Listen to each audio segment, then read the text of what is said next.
Thank you, Nina. I gave a nice long talk about my journey. So can you guys hear me? I know we only have one speaker. So I talked yesterday about my journey, how I went from having a terrible relationship with food, and now my relationship with food is amazing. I see it as something that improves the quality of my life, and it's something that I love sharing with the world. But today I want to be a lot more tactical, because yesterday I did not have enough opportunity to be able to go into Q&A and talk about and be more practical and answer a lot of questions. So that's more of what I want to do today. So if we could, I mean, if that's okay with everybody else, I would love to do more of a Q&A. So if you do have a tactical, like any question at all, I would love to be able to answer that and be able to give you individualized advice. And that's more what I was looking for. So if any of you guys have a question to start with, and then if you have one as we go, just raise your hand or let me know once that question is done. So does anybody have a question that I can cover to start? Anybody? I know you got one. Flexible dieting? Explain it for everyone. Absolutely, absolutely. Yeah, so the question was, what is flexible dieting? So flexible dieting, it's an approach that focuses on your macronutrients, which are your protein, your carbs, and your fats. So those are called your macros. And so with flexible dieting, those are put at the top of the hierarchy of importance.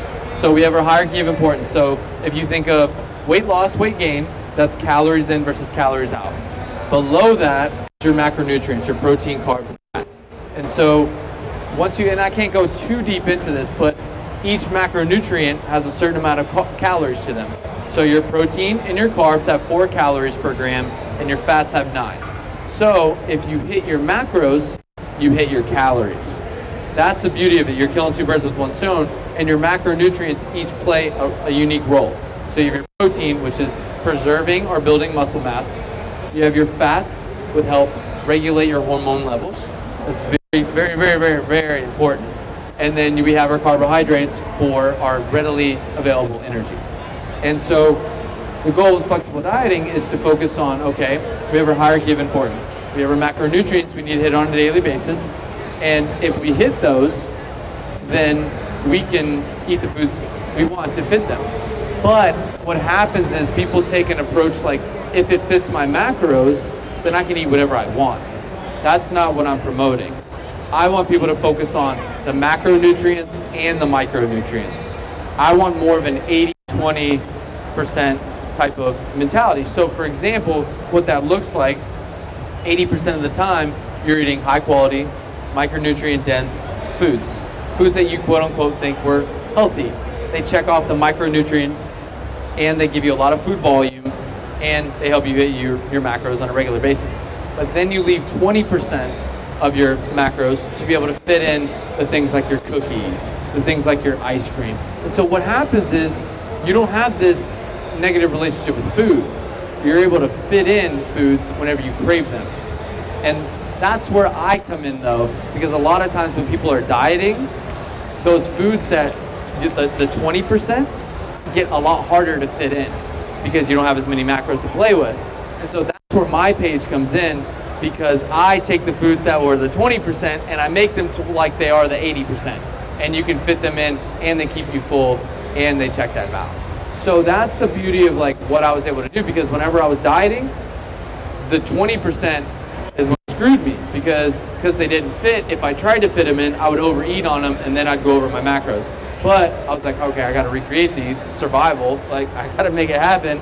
And just over time, the last like 3 to 4 years, I've made over 1,000 different recipes that have given me the ability to, no matter what my cravings are, and then so many people here use those recipes. And so now they're in a position to create not only short-term, but long-term dietary success. So does that make sense? Does that answer your question? Beautiful. So have you ever have you ever tracked your macros before or anything like that? Have you ever tracked your macros? Never? Something to try. Definitely try. Do you follow me on Instagram? Yeah, okay. Shoot me a DM. Let me know. I'll point you in the right direction. I was saying do it. Yeah, that's right. It helps you understand portion size. Absolutely. It's education. I do. I mean, when I'm traveling, I'm mindful. So the beauty of it, so that just leads into, I think that's a good segue. So when you track your macros for a long period of time, you learn how to eyeball serving sizes. It's education. You become like a savvy investor. So like an investor investing in the stock market can see how the market's going, it can see what's happening with a company, and they know, okay, this is a good investment. Rather than somebody like me that has no idea about investing that much, to where it would take me a lot more of time to evaluate a company. Same things with your nutrition. So I can walk around here and I can understand what a serving size looks like. I know serving sizes. I've been doing this for so long, to where it's just like second nature. But you have to put in that work in the beginning. So what I like to tell somebody is, with flexible dieting, you're learning, you're instead of give a man a fish, he eats for a day. Teach a man to fish, he eats for the rest of his life. That's what you're doing with flexible dieting. You're learning the why behind nutrition, not the what and the how. You know how to fit in an ice cream cone whenever you want to. You know how to go to an event like this and know how everything fits. That's the biggest thing. And then you truly understand. So for me, I'm just super mindful. I can intuitively eat and maintain my body weight really easily. Would I have been able to do that 3 or 4 years ago? No. But after 6 months, I was able to. So, absolutely. So, any next question? Anything? Do you have any? When did you start flexible dieting? 2 years ago. 2 years ago? What was the thing that got you to start?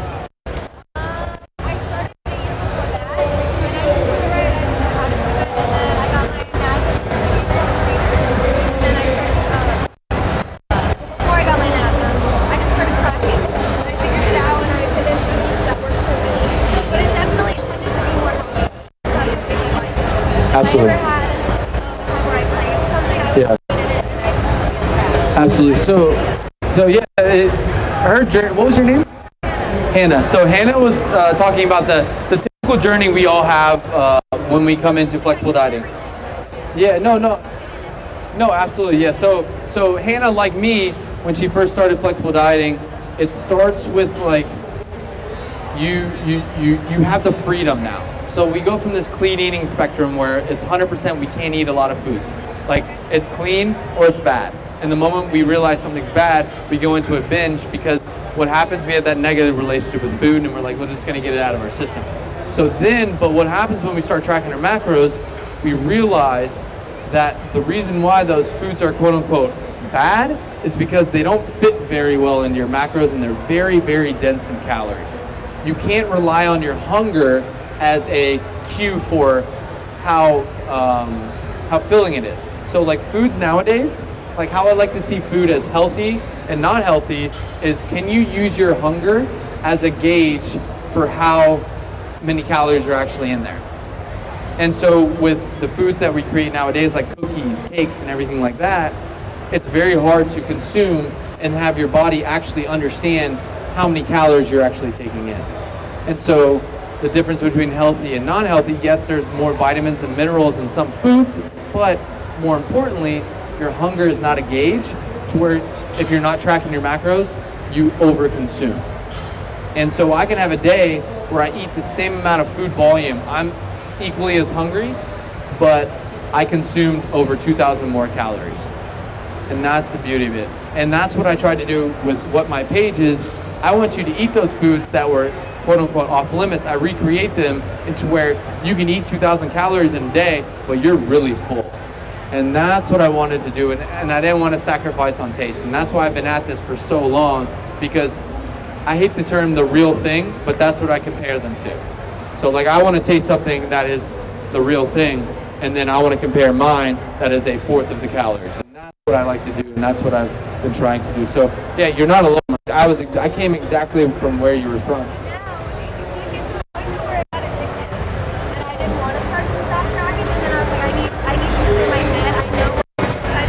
Yeah. No, I don't track it all. My relationship.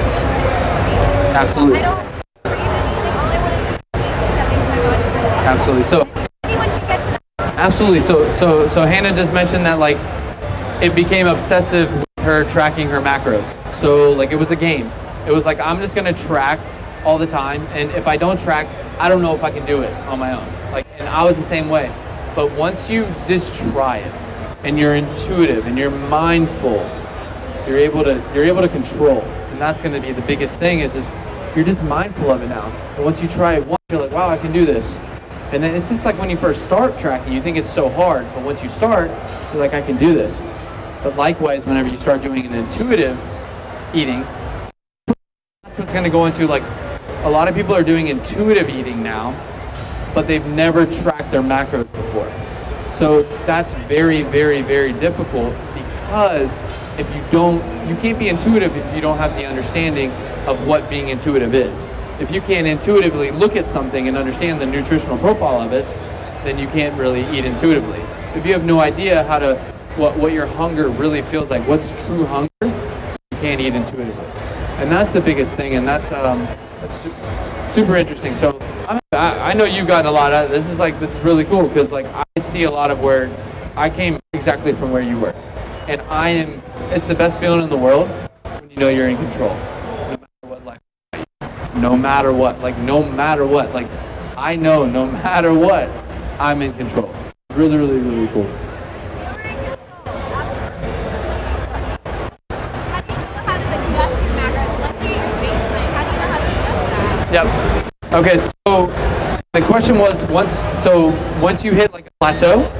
Okay, so the question was, once you hit a plateau with your macros, how do you adjust them in order to create more weight loss? So I like to think of, so what you're going to do is you're going to take 5% from your total calories, and that's going to be your drop. You want to make the minimal amount of change possible.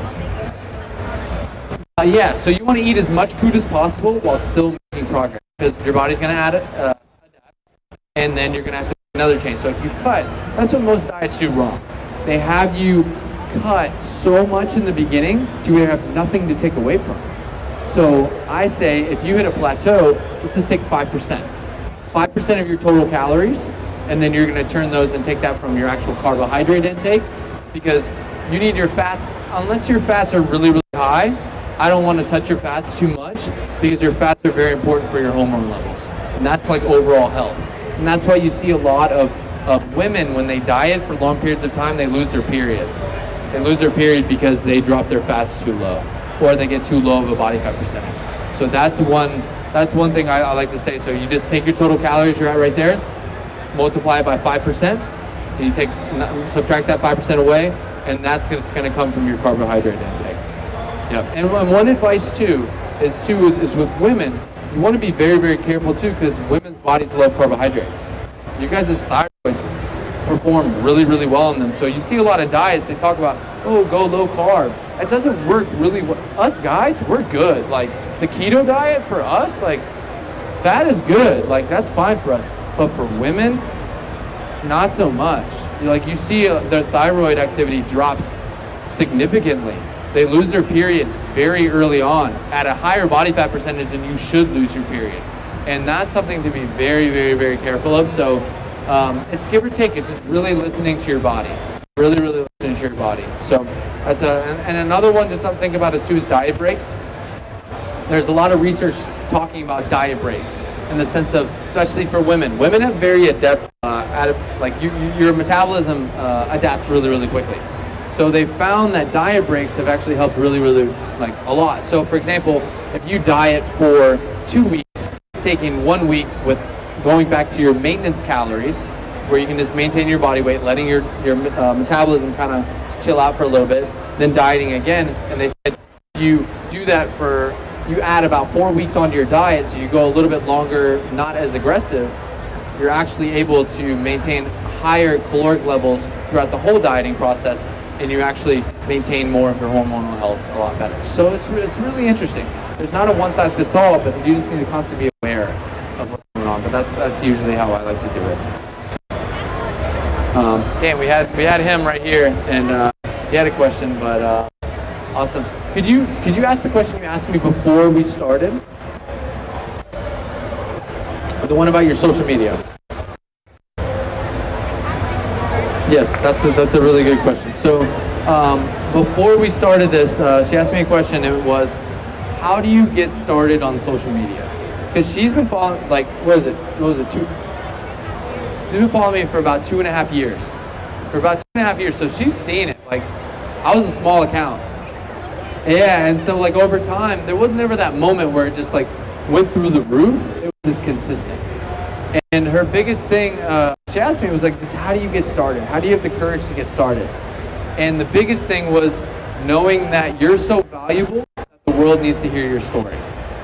That's the biggest thing. So like, how do you have that feeling inside of your heart to make you have that courage? Well, that's with preparing.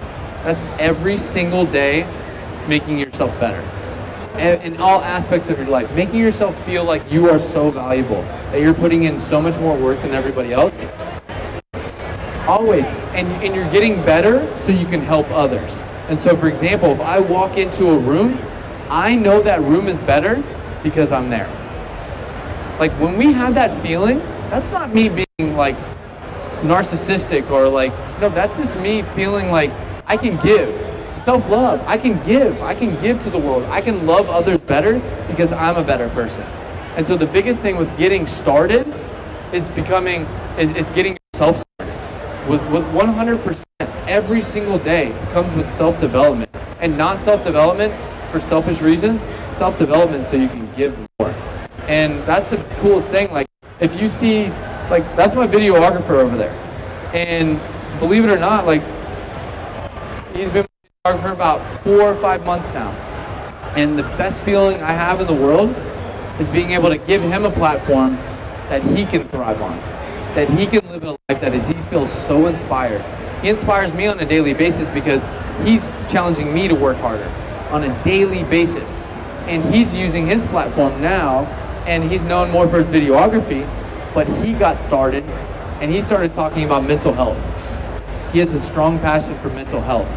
And now he's using that platform to be able to talk about the things that he's battled with.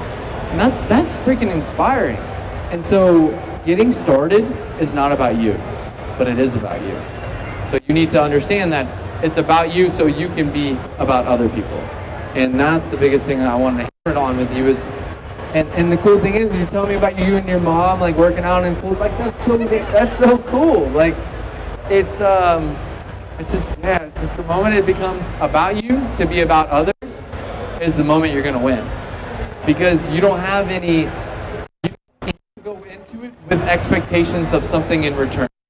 You're doing it just for a smile on somebody else's face. It's no expectation. So like when I come to an expo like this, it costs me more money than what I get out of it. I'll be honest, it does. But that's it, like connecting with people, like me walking around and somebody comes to me, oh my gosh, like, and I'm like, whoa, like this is like the coolest feeling in the world. That's what it's all about. That's what it's all about. When people ask me all the time, Zach, why do you answer all your DMs? Why do you do that? It's because gratitude, empathy. I wouldn't have any of this if it wasn't the person raise their hand and give me their most valuable resource, which is their attention. That's their attention. Like, we only have so much time in our day. Only so much time. And they have said that they want to spend time with me and consume my content, you know what I talk about? That means the world to me. And if they want to ask me the question and not anybody else, and I'm going to respond to them and everybody else doesn't, that's where I come in. And that's what I want to do. So it's my advice is getting started, become more valuable, engage, appreciate everybody's attention, never take any of them for granted, and never forget it. Repeat that cycle over and over and over again. That's why I haven't had like crazy astronomical growth. It's just been consistent because it's never changed. It's never changed. And yes, my creativity is it's all right, but it's just something that like over time it just grows. So that's why I wanted that question, because it's so true. I believe we all should write a book one day. I believe it, 100%. Just because we can pass it down in our family, like, everybody, we all see the world differently. We all do, 100%. Like, we're all walking around here and we notice different things. I was thinking the other day, like, I want to write a book. Yeah, like, it's so cool. Like, and you think about a book. When you read a book, it's somebody selfishly put their heart and soul into writing that book. So like every book you read, it's somebody's heart and soul that they put into that book. And it's so cool. So cool. So do we have any other questions or any other topics you want me to cover? Anything in specific?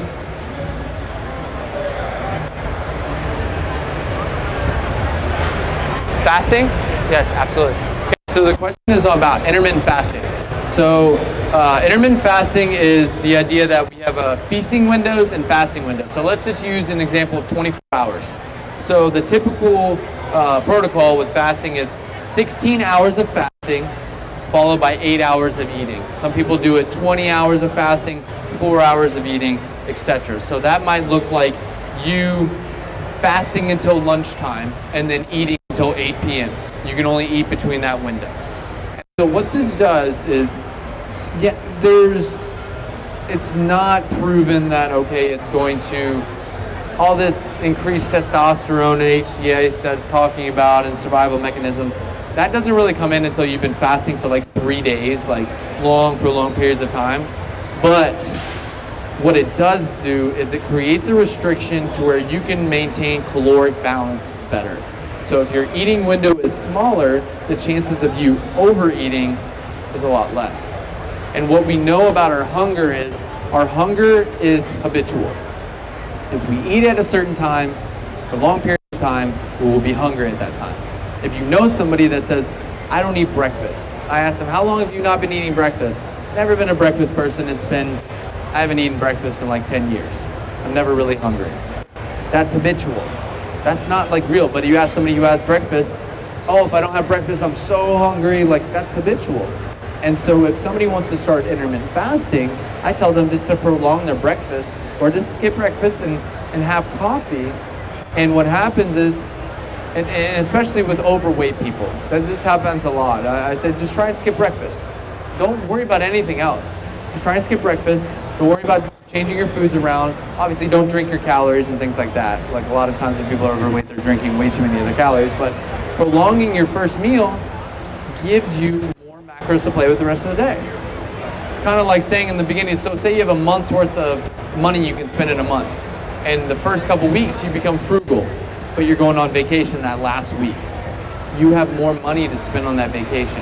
It's the same thing with intermittent fasting. It just allows you to, the hierarchy of importance. We have our calories, our macros, our micronutrients, meal timing, then supplements. So what that does is the smaller eating window means that you have more calories to play with. Thus, if you want to lose weight and you don't want to be hungry, you just prolong it, you delay the gratification, you have more to play with that bread. Does that make sense? So it's more of a way to maintain caloric balance than it is anything else. I personally love to use it. I love to use it when I travel, especially. I love to, when I travel, wake up early and crush work in the morning before I have to come to something like this. I'll wake up early and I'll go. And one thing too, with productivity, food actually skews it, because what's happening is with your alertness and your productivity, you might think, oh, food's going to fuel me. In reality, what happens is your body has to take energy to digest that food, and thus that takes away. That's why some people get that brain fog when they eat. So what I've noticed is when I fast and I have coffee or something like caffeine, it hits me so much harder, and I'm in this supreme focus. And caffeine is an appetite suppressant as well. So when you have caffeine, your hunger is going to be blunted, and also you won't be as hungry.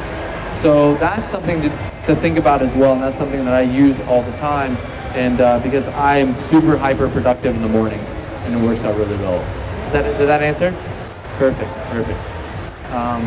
Any other unique questions? Anything at all?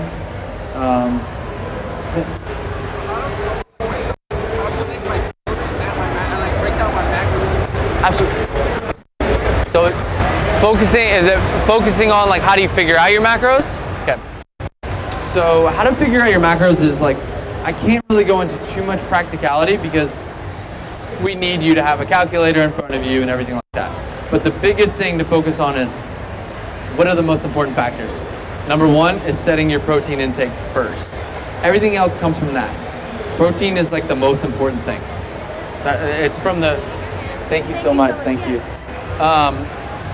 Protein, the root word for protein in Greek is protos. And what that means is the most important. And so it's been known as the most important for a very, very long time. And so we set our protein first. Then we set our carbs and fats based on your preference, what you like. So for males, I'll say, hey, I don't care if you want more fats or carbs.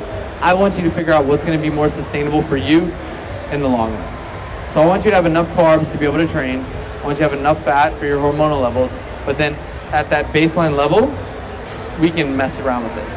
And so and when you DM me, I'll send you a guide that will help you figure that out with ease. So that's going to be the biggest thing, is just know that once you have them, it's a game. It's a game, man. Like, it's this opportunity cost. So do you understand what opportunity cost is? So like, I have a background in economics, so I like to see my macros as opportunity cost. So if you look at a nutritional label, there's a certain amount of protein, carbs, and fats. And so I have a certain amount to play with during the day.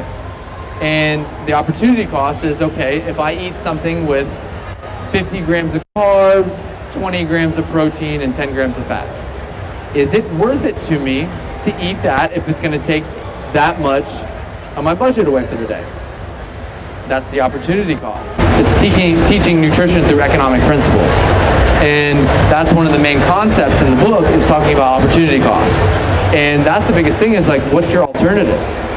So I say, hey, if you want to use 50 grams of carbs, 20 grams of protein, and 10 grams of fat on something like that, is it worth it? Is the opportunity cost worth it to you? And that's the biggest thing that comes along with it, is you become in control. And the biggest thing with intermittent fasting, like delaying your breakfast, you have more to play with the rest of the day. And so the opportunity cost is not as high, because there's not as many hours in the day left for you to eat. And that's going to be cool, because one of the things to determine opportunity cost is how full you're going to be afterwards, and in the long run, will you be able to hit your macros by the end of the day? Because if you knock out most of your macros early in the day, you don't have as much to play with the rest of the day, and the chance of you overeating at night, that's what happens. And so does that make sense? Epic. 1 minute.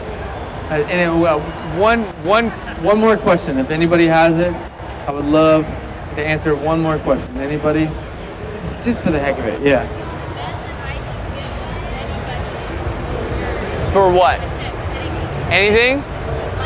Life. Okay, so one last life tip to send you guys on the road. So one last life tip is, gosh, the biggest thing that changed my life was just seeing the world, like having a optimistic mindset.